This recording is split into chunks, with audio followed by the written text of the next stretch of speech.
Allez, on se retrouve pour la proportionnalité encore. On a vu sur les compétences d'avant comment reconnaître une situation de proportionnalité dans un tableau, dans un graphique. Et aujourd'hui, qu'est-ce qu'on nous voit? Qu'est-ce qu'on nous montre? Si ça veut bien s'afficher, c'est un petit texte, un énoncé. C'est ce qu'on a. On adore ça, les énoncés. Hein. Les matheux, ils adorent ça. Le français, ils adorent ça. Donc, on a les noix de macadamia se vendent 4,27 €. Les 100 grammes dans une épicerie de Saint-Suliac. On adore Saint-Suliac. On vous salue. Vive la Bretagne. Je ne connais pas du tout, mais je pense que c'est très bien.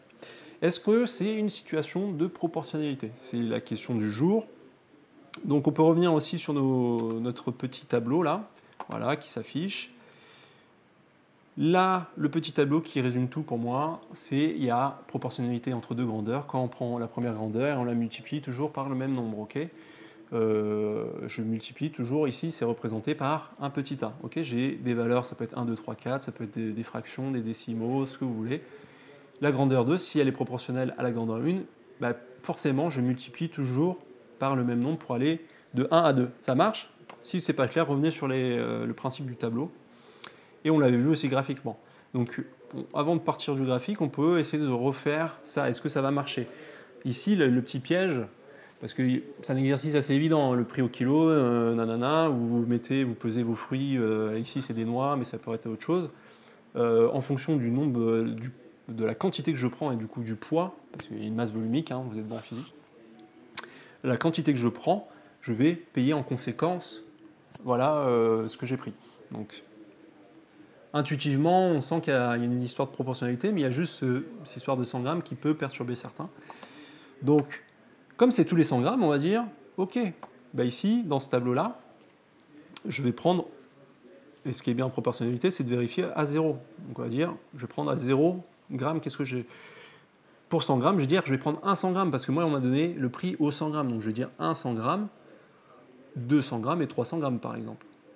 Et qu'est-ce que je fais? Bah là, forcément, là, si je prends rien, bah, je vais rien payer en caisse, hein, à part si c'était un ticket à payer à l'entrée, mais c'est bizarre comme épicerie quand même. Donc là, je ne vais rien payer si je prends rien, on est d'accord. Donc déjà, ça part bien, parce que vous rappeler les deux conditions pour que ce soit proportionnel, il faut, en tout cas graphiquement, il faut que ça passe par l'origine, donc quand j'ai 0, je paye 0, quoi. Et la deuxième, il faut que vraiment qu'il y ait un plateau, et ça, dans un tableau, ça se retrouve avec ce multiplié toujours par le même nombre. Ben là, on va bien multiplier toujours par quoi? Par 4,27, ok, pour passer de 1, enfin là, c'est du coup, alors j'aurais pu commencer par ça. Ici, en haut, j'ai les quantités tous les 100 grammes, quoi. Et en bas, j'ai ce que je vais payer en caisse, donc le prix de la quantité que je vais prendre, d'accord? Donc là, c'est plutôt le poids tous les 100 grammes et les prix en euros. Hein. On peut mettre les unités, bien sûr. Ça mange pas de pain. Et du coup, bah, le seul truc qu'on me dit dans l'énoncé, finalement, c'est celui-là. Ok? 4,27. Et forcément, si j'en prends 2, ben je prends 4,27 plus 4,27 ou tout simplement 2 fois 4,27. Et ça, on peut le faire à la calculatrice, bien évidemment, si ça vous fait plaisir. Hop. On va le taper bien, hein, bien sûr. Est-ce qu'il s'affiche partout? C'est bon. J'ai 4,27 fois 2. Et on peut même se le faire par fois 3 parce que dans notre... Et 4,27 fois 3, ça nous donne quoi? Ok. Donc j'ai 8,54 et 12,81. C'est juste pour compléter ce tableau, mais encore une fois, on n'est pas obligé de faire un tableau comme ça hein, pour justifier. Hein. C'est à vous de voir si l'un est proportionnel à l'autre. Donc là, on le fait vraiment pour reprendre les compétences d'avant. Donc c'était 8,54, bien évidemment. Et là, on ne voit pas mon tableau. Est-ce qu'on voit? Yes, 8,54 et 12,81. Très bien. Donc, qu'est-ce que j'ai fait? Ben, j'ai pris alors je peux même le noter comme ça, un petit peu brutal. J'ai pris mon... Est-ce que je vais y arriver? J'ai pris mes valeurs de G1 et ça me donne G2 en multipliant par quoi? Bah, par mon 4,27 à chaque fois. Si mes quantités c'était au 100 grammes, donc je multiplie... tu vas te calmer toi? Allez, c'est bon, 4,27. Quelle que soit la quantité que je prends dans ma grandeur 1, pour avoir ma grandeur 2, je multiplie toujours. Donc c'est un poids au kilo, d'accord? C'est le fameux poids au kilo, c'est juste que là, c'était donné tous les 100 grammes. Et si ça peut débloquer certains, parce que ça peut franchement énerver certains, ou pas, hein, cette histoire de 100 grammes, on peut passer le prix au kilo, parce qu'il y en a qui préfèrent, ah ouais, mais c'est combien au kilo? Alors pour passer d'un prix à 100, tous les 100 grammes, et pour passer d'un prix au kilo, ben, vous vous rappelez, ben, pour passer de grammes à kilo,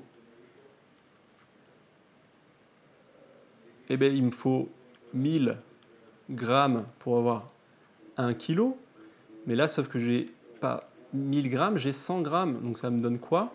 Ça me donne 0,1 kg. D'accord? Donc pour tout passer au kilo, il faut tout multiplier par 10. C'est-à-dire on va multiplier... donc si j'ai 4,27 tous les 100 grammes, pardon, je multiplie par 10 pour avoir au kilo. D'accord? Donc pour revenir au kilo, il faut que pour passer de là à là, j'ai multiplié par 10, on est d'accord? Donc mon prix au 100 grammes, ça va être, au lieu d'avoir 4,27, comment je vous le note? 4,27 ici, donc du coup c'est des euros par 100 grammes. Pour l'avoir en euros par kilo, eh ben, ça me fait x 10, donc ça me fait 42,7. Voilà. Donc si vous voulez avoir un truc pas tous les 100 grammes mais tous les kilos, moi je vous... Enfin, voilà, 42,7 euros tous les kilos, vous n'êtes pas obligé de le faire, hein, c'est vraiment pour ceux qui avaient envie de faire cette conversion-là. Ça me donne en gros un prix au kilo de 42,7. Okay, tous les kilos que je vais prendre, ça va être 42 euros. Donc on est bien sur une forme de proportionnalité. Oui, donc pour répondre à la question de l'énoncé, on est sous une forme de proportionnalité et on pourrait me le tracer. Donc là, il faudrait refaire un peu l'échelle. Tout dépend de ce que vous mettez là. Alors là, généralement, on va mettre plutôt, je peux vous le noter, peut-être avec de la couleur, ça va être plus joli, plus sympa, plus pimpant. Ça va être plutôt la quantité. Donc ici, c'est des poids. Donc bah, pour rester sur les kilos, on va rester en kilos, hein. Mais sinon, c'était tous les 100 grammes. Et ici, on aura ce qu'on va payer en caisse, donc en euros. Ça marche? Donc là, si vous voulez faire graphiquement, encore une fois, il faudrait changer. Donc là, au lieu d'avoir, nous, on avait 0, 1, 2, 3, tous les... ouais, donc on ne va pas se dessiner, mais admettons, peu importe, si on avait bien fait l'échelle, on aurait quelque chose, vous en rappelez, ça serait une droite en tout cas. On aurait une proportionnalité. Donc là, encore une fois, je l'ai mal dessiné. Je n'ai pas fait l'échelle et tout. C'est juste pour vous faire un rappel sur la représentation de deux grandeurs qui sont proportionnelles. Mais là, vous êtes d'accord avec moi que mes graines sont bien proportionnelles au prix. Donc en fonction du poids que je vais prendre, je vais payer plus, etc. Et si j'avais rien payé, j'avais 0. Donc on a bien une droite, etc. Donc est-ce que c'est clair? C'est clair? On est bien? On a compris cet énoncé? Donc, il faut retrouver absolument, si je reviens juste rapidement ici, il faut retrouver en fait ce petit a. Encore une fois, si on a ce petit a, vous prenez plusieurs grandeurs. Si vous avez bien ce petit a, nous dans notre cas, ce petit a c'était 4,27 tous les 100 grammes, donc des euros, hein, j'oubliais, hop. Ou sinon, autre façon de voir, c'était de tout passer en kilos, et voilà. Donc c'était les deux choses à voir, et à chaque fois, en fonction de, bah là, si je prends 1 kg, 2 kg, 3 kg, si je prends 100 grammes, 200 grammes, 300 grammes, ça va me donner, j'ai juste à prendre le poids et le multiplier par 4,27 ou 42,7 en fonction de ce que vous avez pris. C'est clair? Oui? Allez, alors, si c'est clair, exercez-vous sur les petits exercices sur le côté, ok? Et on se fait encore un énoncé. Ça fait toujours du bien de regarder ces petits énoncés et les réappliquer à des notions mathématiques un peu plus palpables. Allez, à plus!